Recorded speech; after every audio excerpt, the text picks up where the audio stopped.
प्यारे छात्रों, next adjustment हमारी आती है उपार्जित आय, अर्थात अक्रूड इनकम या अर्न इनकम।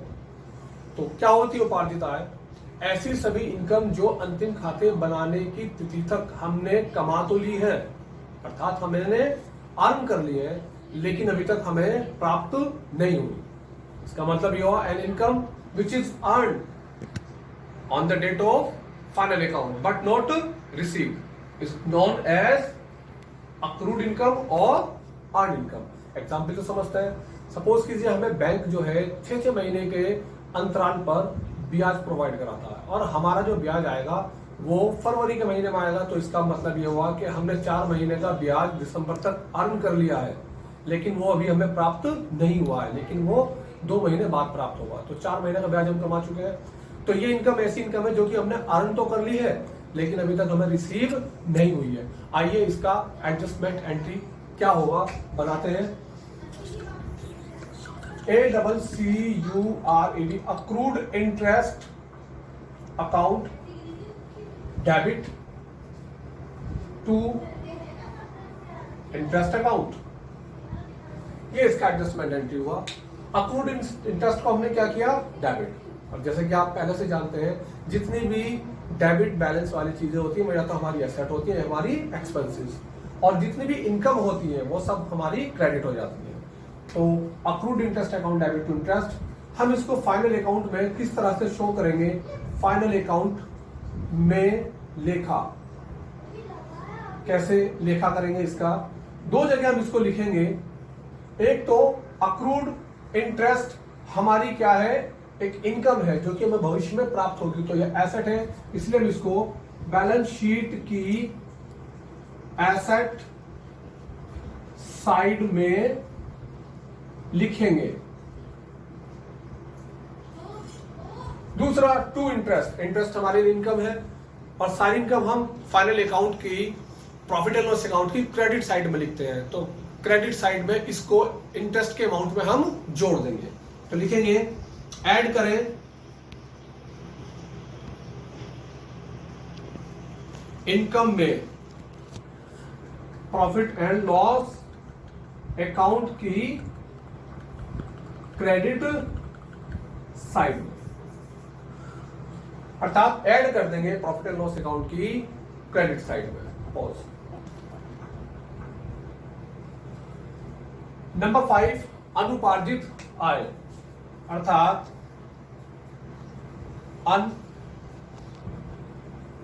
अनअप्रूव्ड इनकम या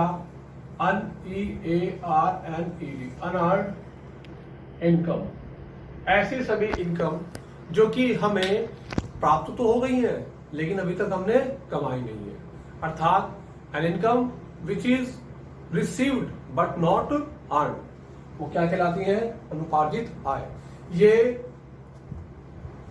उपार्जित आय की विपरीत स्थिति है। एग्जाम्पल से समझते हैं। सपोज कीजिए कि हमें किराए के 1 महीने के रुपये एडवांस में मिल जाते हैं, अर्थात दिसंबर के महीने में हमें जनवरी का किराया भी हमारे टेनेंट से, किराएदार से मिल जाता है। तो ऐसी स्थिति में वो किराया हो सकता है, कमीशन हो सकता है, कोई भी इनकम हो सकती है। तो ऐसी स्थिति में ये हमारे लिए कैसी इनकम कहलाएगी? अनुपार्जित, अर्थात हमें एडवांस में प्राप्त हो गई है। इसकी एडजस्टमेंट एंट्री हम किस तरह से बनाएंगे? सपोज करो कि वो इनकम हमारी रेंट है, तो हम लिखेंगे rent account debit to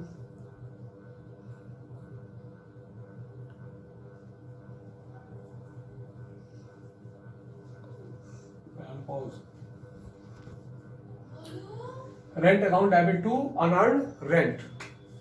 rent हमारे लिए एक इनकम थी, लेकिन हमने इसको माइनस करना है, इसलिए इसको हम क्या कर देंगे? डेबिट। और अनअर्न्ड रेंट हमारा ये क्रेडिट बैलेंस आ गया है, इसका मतलब ये हमारी एक लायबिलिटी होगी। अंतिम खातों में हम इसका कैसे ट्रीटमेंट करेंगे? अंतिम खातों में समायोजन कैसे करेंगे? यदि ये हमें एडजस्टमेंट में दी जाती है तो हम इसको 2 जगह लिखेंगे। सबसे पहले हम इसको प्रॉफिट एंड लॉस अकाउंट की क्रेडिट साइड से इनकम में माइनस करेंगे। क्या करेंगे? माइनस। अर्थात जो हमारी इनकम है रेंट की, वो हिस्सा जो हमें प्राप्त हो गया लेकिन अभी हमने कमाया नहीं है, उसको हम क्या कर देंगे? टोटल रेंट के अमाउंट में से माइनस कर देंगे।